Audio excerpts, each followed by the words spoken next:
แล้วเช้านี้หันสิเป็นผู้เก็บภาพบรรยากาศแล้วก็สิให้ทางพ่อและก็น้องสาวเนาะเป็นผู้ถือต้นไห้แห่ต้นไห้แล้วไปเบิ่งภาพบรรยากาศโดยรวมนํกันเลยเด้อ FC เนาะตอนนี้เพิ่นก็กำลังกาเกียมแล้ว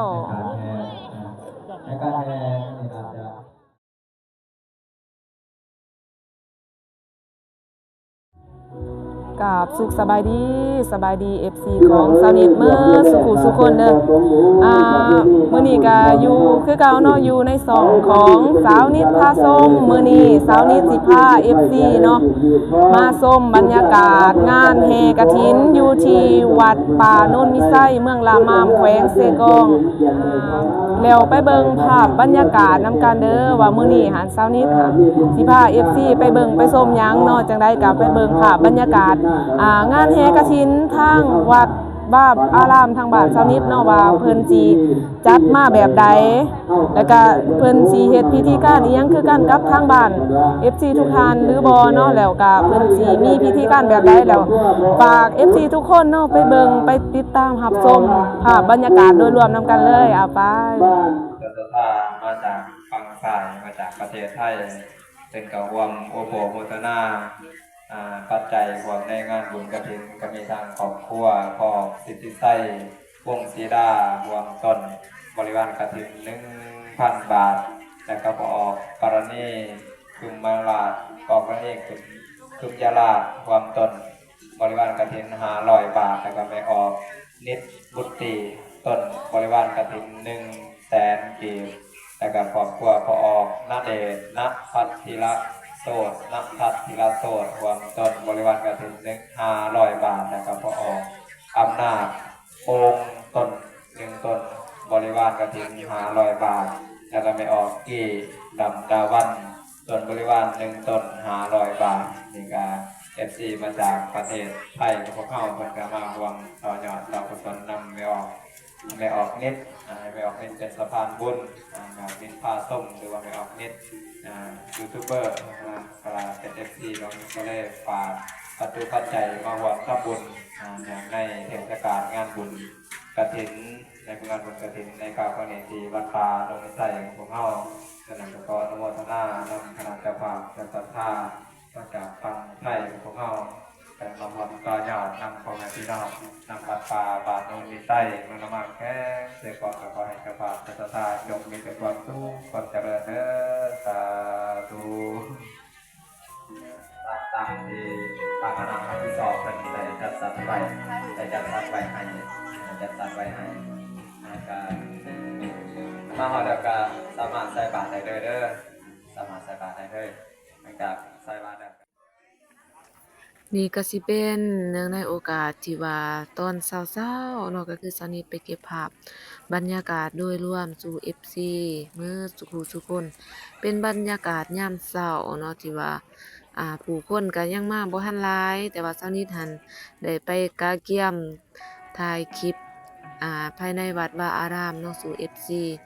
ทุกท่านทุกคนที่เบิ่งคลิปของสาวนิทตอนนี้ตอนเช้าเพิ่นก็สิใส่บาตรก่อนเนาะพิธีการของเพิ่นก็สิใส่บาตรก่อนหลังจากที่ว่าพิธีการใส่บาตรแล้วเนาะเพิ่นก็สิได้ทำการแห่ต้นกฐินอ้อมพระพุทธรูปเนาะแล้วบัดนี้ก็ตัดมาที่โรงทานของพวกเฮาโรงทานของเพิ่นแบบมีหลายแห่ง FC มี 7-8 โรงทานพุ่นแหละเนาะบ่ว่าสิเป็นข้าวปลาอาหารหรือน้ำเพิ่นก็มีหลายเนาะศรัทธากำลังศรัทธาของเพิ่นก็มีหลายอยู่เด้อวัดป่าโนนมิไส้เนาะ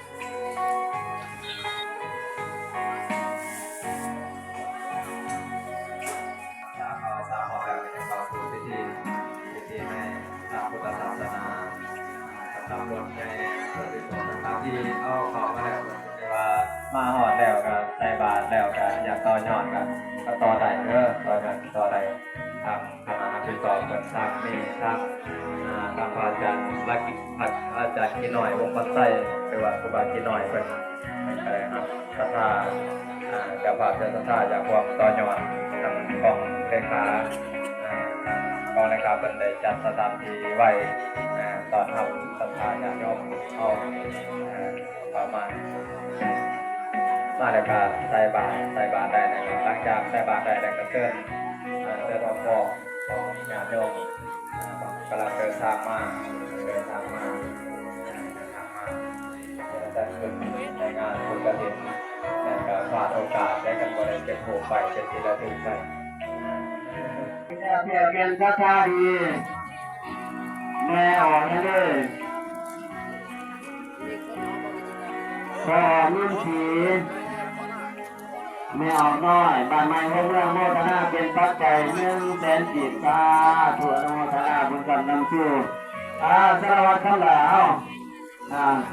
โมทนาเป็นปัจจัย100,000 กีบตาถั่วโมทนาบุญกันที่เป็นปฏิมากรรมกีเนาะเพื่อชมเพื่อนในการสร้างศาลาวัดธรรม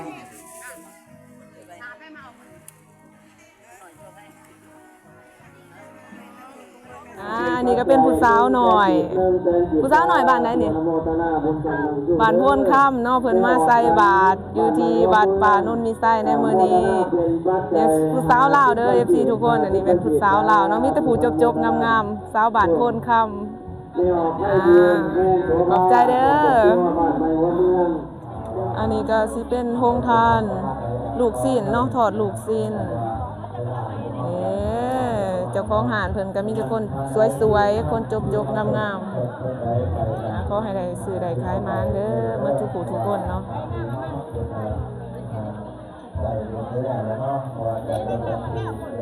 เดี๋ยวซันนี่15 FC ไปเบิ่งไปชมภาพบรรยากาศทางโรงทานเด้อส่วนหลายแม่น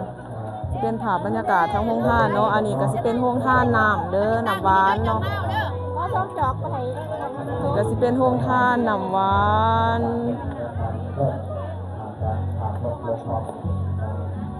โรงทานหลายเด้อมื้อนี้ FC ทุกคนเพราะว่ามันเป็นงานบุญใหญ่เลยเนาะอันนี้ก็เป็นโรงทานเอาเปียกของเจ๊แตนอีกเนาะเจ๊แตนนี่ทุกงานเลยงานบุญใหญ่ๆมันต้องมีเจ๊แตนมาเฮ็ดโรงทานเนาะเพิ่นเป็นเจ้าของห้านข้าวเปียกหอบเด้อต่อมาก็สิเป็นโรงทานข้าวปุ้นเนาะอันนี้เป็นโรงทานข้าวปุ้นเด้อสิข้าวปุ้นหรือว่าขนมจีนเนาะทางไทยขนมจีนแม่ค่ะเพิ่นก็จะแม่นผู้เจ้าผู้งามอีกแล้วปุ้นนี่ข้าวปุ้นขอปุ้นแล้วจับเลยได้เด้อเอาเลย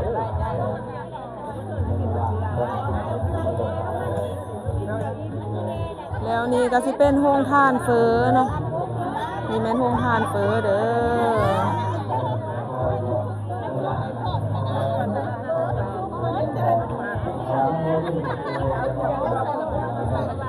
แล้วสำหรับนี่ก็สิเป็นโรงทานน้ำเด้อน้ำหวานเนาะเป็นน้ำหวานน้ำซ่าแน่ซ่าเขียวซ่านมเลี้ยงหลายสิ่งหลายอย่าง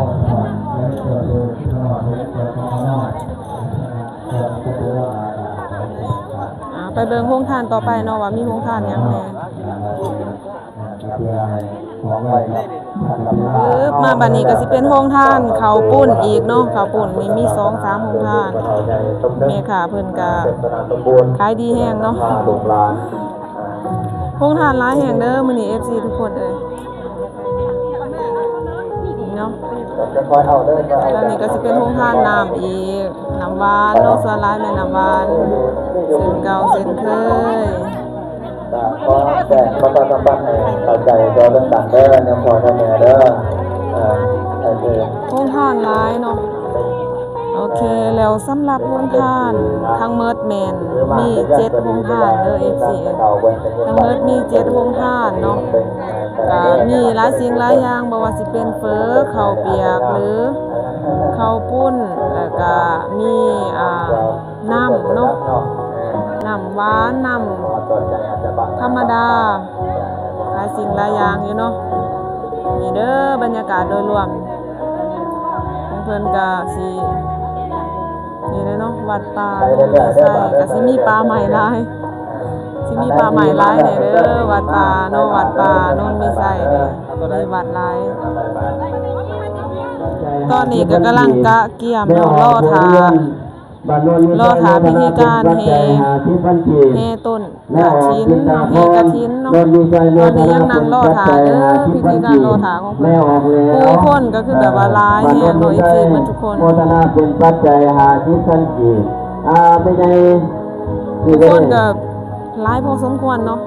ไม่ได้หมันกับในเมืองโมทนาเป็นปัจจัย เพราะว่ามีหลายหมู่บ้านเนี่ยเนาะมาเก่ารวมกันอยู่ที่วัดป่าโนนวิสัยแห่งนี้ บ้านในเมืองโมทนาเป็นปัจจัยหาที่ท่านจีสาธุให้ทุกท่าน สำหรับต้นของสาวนิดหรือว่าครอบครัวของสาวนิดแล้วก็เป็นต้นของ FC เนาะ FC ที่ว่าเพิ่นอุปโมทนาร่วมต้นนำก็นี่เด้อสาวนิดก็สิให้ทางน้องสาวแล้วก็พ่อของสาวนิดเนาะเป็นผู้ถือต้นมี2ต้นเด้อนี่เนาะรายชื่อของเพิ่นก็สิอยู่ต้นนี่แหละทุกคน พิธีพายสงฆ์ เนาะรายชื่อของเพิ่น พิธีพายสงฆ์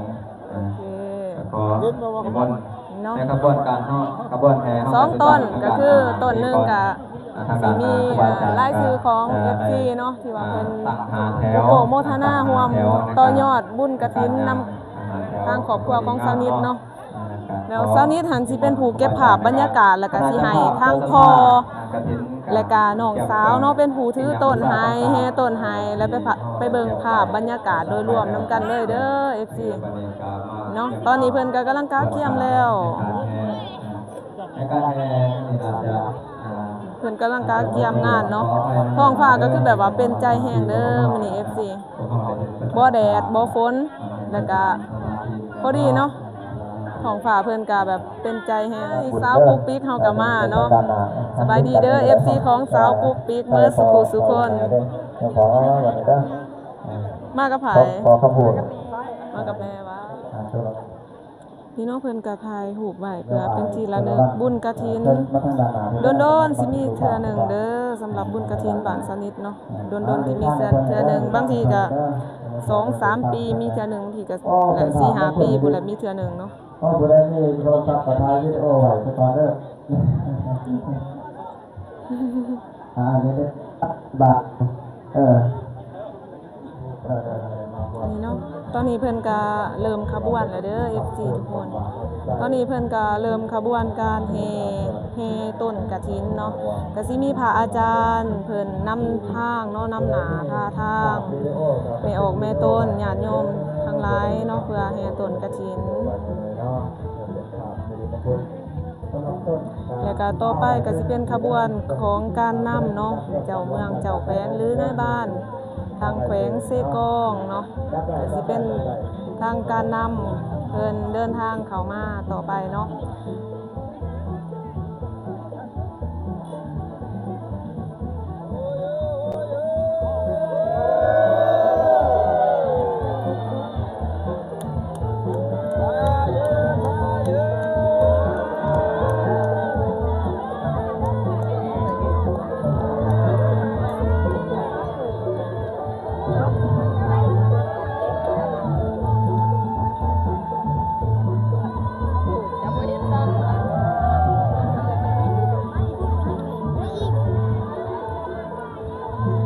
เอาไปผู้สาวหน่อยผู้ดีเลยเข้ามาเลยเข้ากล่องเลยเอา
าส้นหรือว่าแม่ออกแม่ต้นเพิ่นแล้วต่อมาก็สิเป็นขบวนของแม่ใหญ่เพิ่นเนาะที่ว่าช่วยทางวัดวาอารามทางบ้านเจ้านิดเด้อเป็นสื่อบารักษาคือทางเราได้เป็นคนหน้าเราจะผู้บาดเจ็บจะได้บางวันเราเป็นคนเป็นเพิ่มเป็นคนเดินไปกับพวกเราเนาะเรื่องแต่เอามาบอกกันจ้าไปเลยไปเลยจ้าเยอะจ้าเยอะ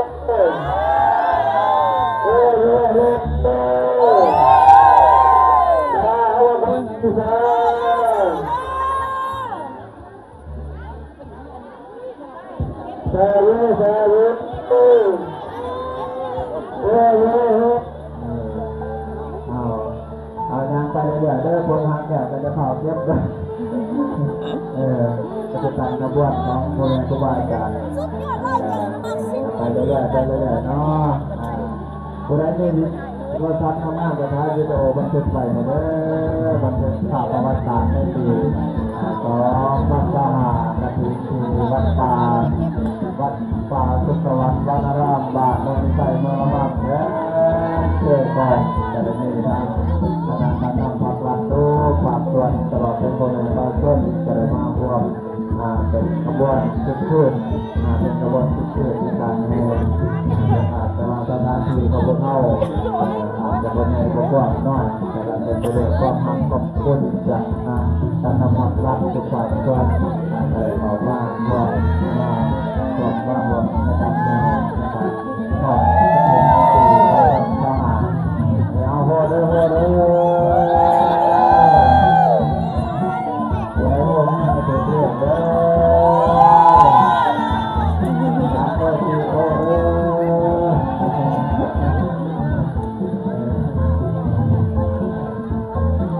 เด้อเด้อโหเด้อโหเด้อ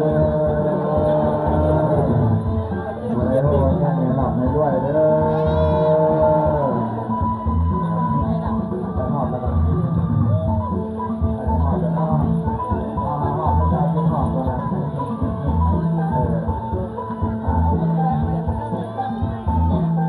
ถ่ายรูปวิดีโอครูบาอาจารย์ใส่ไปได้จะหน่อยเด้อถ่ายเป็นภาพครูบาอาจารย์ใส่ได้เป็นภาพเป็นคนเป็นภาพเป็นคนใส่เรามือกล่องจะเยื่อดูกับพี่ก็ได้เด้อมือกล่องเด้อมือกล่องเยื่อดูกับพี่ก็ได้ไปเรื่อยเอาโหเด้อโหเด้อ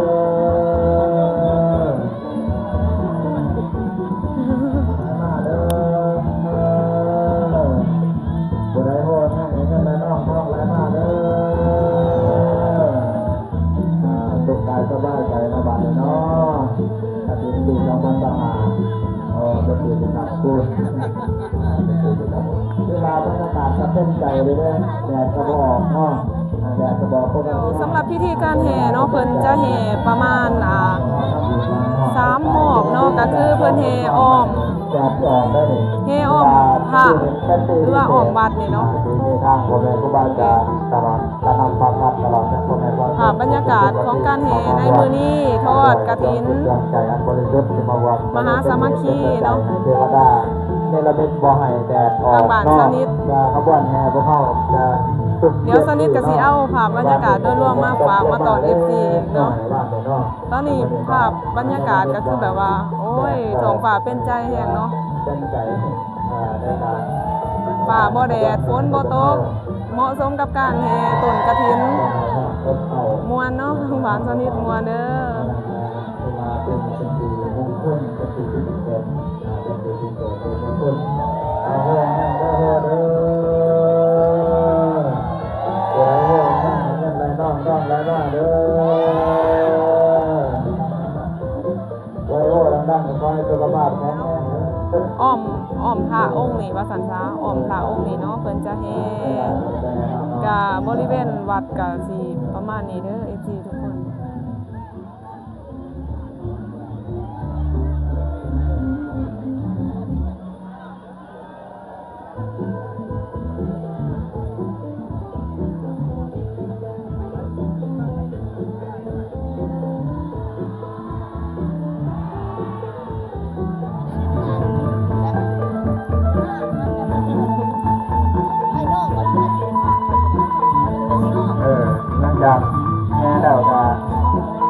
ก็ต้องทำอีกอย่างหนึ่งเด้อรถคันใหญ่ๆรถป้ายทะเบียนเท่าไหร่เนาะรถป้ายทะเบียนเท่าไหร่บ่มีป้ายนั่นคือทางจอดรถหลังจากเลี้ยงไว้แล้วก็ไปซอยไปนำจ่ายออกเด้อนำจ่ายออกไปจอดสถานที่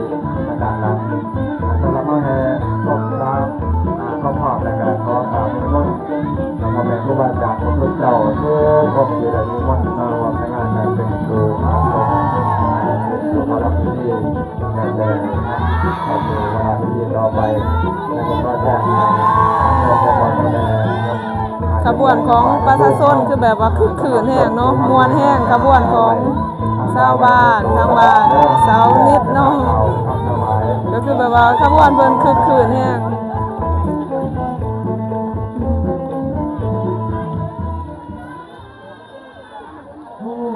นอกเนาะขบวนคึกคืน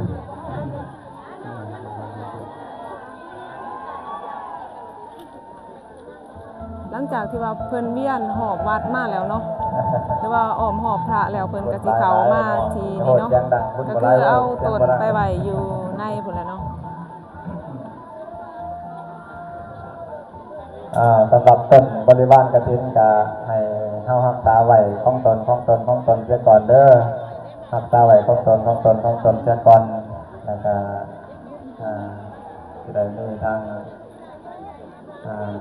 พอถอยได้สับว่ากำลังเห็นหน้าเพิ่นอย่าเอาเจ้าครูบาปอนป้านนั่นแหละคนร้ายแห้งบ่ฮู้ว่าชาวบ้านไปรีบอยู่ไสเนาะไปกับพอก็เลยคนละทีละเดือนไปกับพอก็เลยลงทางกับพอเลยบัดนี้โตเจ้าหน่อยหลายเขาเลยหาบ่เห็นเช้านิดก็แนมหาอยู่เนาะไสเด้ชาวบ้านคือบ่เห็นเนาะสุดท้ายว่าคนหลายเพิ่นว่าโอเคเอาไปเบิ่งพิธีการต่อไปอีกเนาะว่าเพิ่นสิเฮ็ดพิธีการแบบใดธัมมัสสาวนะกโรอายัมภะทันตาธัมมัสสาวนะกโรอายัมภะทันตาธัมมัสสาวนะกโรอายัมภะทันตาสาธุอุกาสะขน้อยขอโอกาสอันเชิญเทพเจ้าเราเทวราชเจ้าทั้งหลายซึ่งสถิตอยู่สวรรค์ชั้นฟ้าสัพพุมมะเทวราชเจ้าทั้งหลายซึ่งสถิตอยู่ในวิมานทั้งยอดเขาขาในอากาศแดดร้อนในดินร้อนต้นหญ้าอ้อมแอมวัดว่าห้ามที่นี่กุดีและขออัญเชิญยักษ์ขันธพะนาคทั้งหลายซึ่งสถิตอยู่ในนาหับสินและสลับหับฟังพระธรรมเทศนาล้อมภูขาทั้งหลายอยู่ที่วัดบ้านโน่นมีไซอยู่ที่นี้หมดทุกองค์ทุกตนวาแลก็ขาเธอมังละมัสสามิอิมินาสะกาเลนะสัพพะกานาติปุตเตญามาสุปฏิปันโนสัมมาสัมพุทธัสสะนะโมตัสสะภะคะวะโตอะระหะโตสัมพุทธัสสะนะโมตัสสะภะคะวะโตสังฆะนังคัจฉามิทุติยามปิธัมมังสรณังคัจฉามิทุติยามปิสังฆังสรณังคัจฉามิตติยามปิธัมมังสรณังคัจฉามิพุทโธภะคะวะติสายโนวะหะโตภะคะวะตาธัมโมติติโกอาการิโกเวหิปัสสิโกตังกาลันตะเลวะลิโตภะธัมเมกุป ปฏิปันโนภะคะวะโตสาวกสังโฆสุปฏิปันโนภะคะวะโตสาวกสังโฆนายาปฏิปันโนภะคะวะโตเจตนนิมิตังภะเพเตอวมังคลาวินาทันตุอายุวัตโกธนวัตโกสิริวัตโกสวัตโกพลวัตโกวันนวัตโกสุขวัตโกโหตุสัพพะทาทุกขาโรคาพยาเวลังโสภาสันตุจุปะภาวโรนะโสตัมโมนะโสวะรุตัมโมนะโสปัจเจกพุทโธยะสังโฆนะโสนะโรหะมังเตสุธัมมานุภาเวนะมาโรกัสสังฆปันตุมาทัสสะปุญญกิริยานุภาเวนะมาโรกัสสังฆปันตุมาทุกขปะทานิทุกขายะปะทานิปัญญาปะกาจนิโสกาสุปะเทวิปะเนโนเอตวัตตะ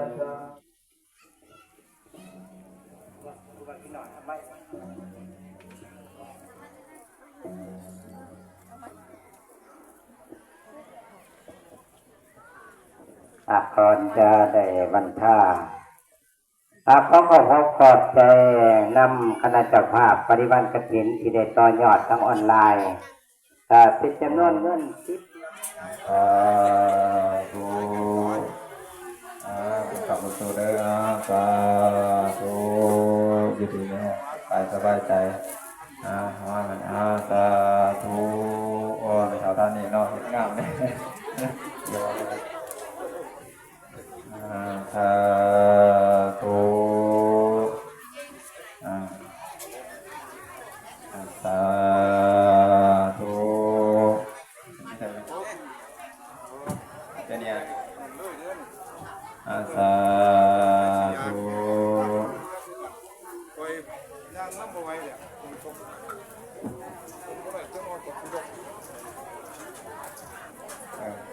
เข้ามาได้เลยเข้ามาได้เลยสาธุ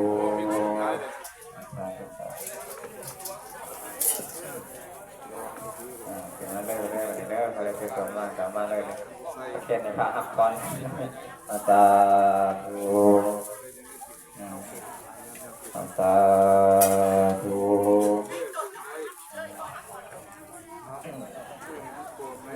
รวมรับประทานอาหารสมาธิกันเด้อรับประทานอาหารสมาธิไปก่อนคณะเจ้าภาพเจ้าประธานมารวมก็เชิญคณะเจ้าภาพจะเป็นรับประทานอาหารสมาธิกันเชิญก่อนเป็นมารับประทานอาหารที่ศาลาหงส์ธรรมที่ศาลาหงส์ธรรมที่ตั้งคณะพิสอบพัฒนาอาหารเพิ่นได้จัดให้ก็เชิญเด้อตอนนี้เช้านี้ก็เก็บภาพบรรยากาศโดยรวมๆทางวัดให้ FC เมื่อทุกคนได้เบิ่งได้ชมนํกันแล้วจังได๋ก็ขออุปโมทนาบุญนํกันกับ FC เมื่อทุกคนเด้อFC ท่านใดที่ว่าได้เห็นคลิปของเช้านี้ในมื้อนี้ก็ขอให้ FC ทุกคนเนาะจงมีแต่ความสุขความเจริญความเจ็บบ่ได้ความไข้บ่พอแล้วก็ประสบผลสำเร็จในทุกหน้าที่การงานการเงินและความรักเนาะแล้วสำหรับคลิปนี้เนาะเช้านี้ก็สิได้ขอโตจบไปเพียงเท่านี้เด้อ FC เพราะว่าฝนเริ่มมาแล้วเนาะ1มาก็ฝนเริ่มมาแล้ว2มาก็แบบพิธีการอีหยังต่างๆนานาก็ให้ FC ทุกคนได้เบิ่งได้ชมนํกันแล้วจังได๋ก็ฝากติดตามช่องเช้านิดพาส้มอีกต่อไปเด้อว่าเช้านิดสิพาส้มหยังเนาะจังได๋ก็ฝากติดตามช่องของเช้านิดพาส้มคือเก่าแล้วสำหรับคลิปนี้เช้านิดก็สิได้ขอโต FC จบไปเพียงเท่านี้แล้วพอกันใหม่ในคลิปต่อไปเด้อ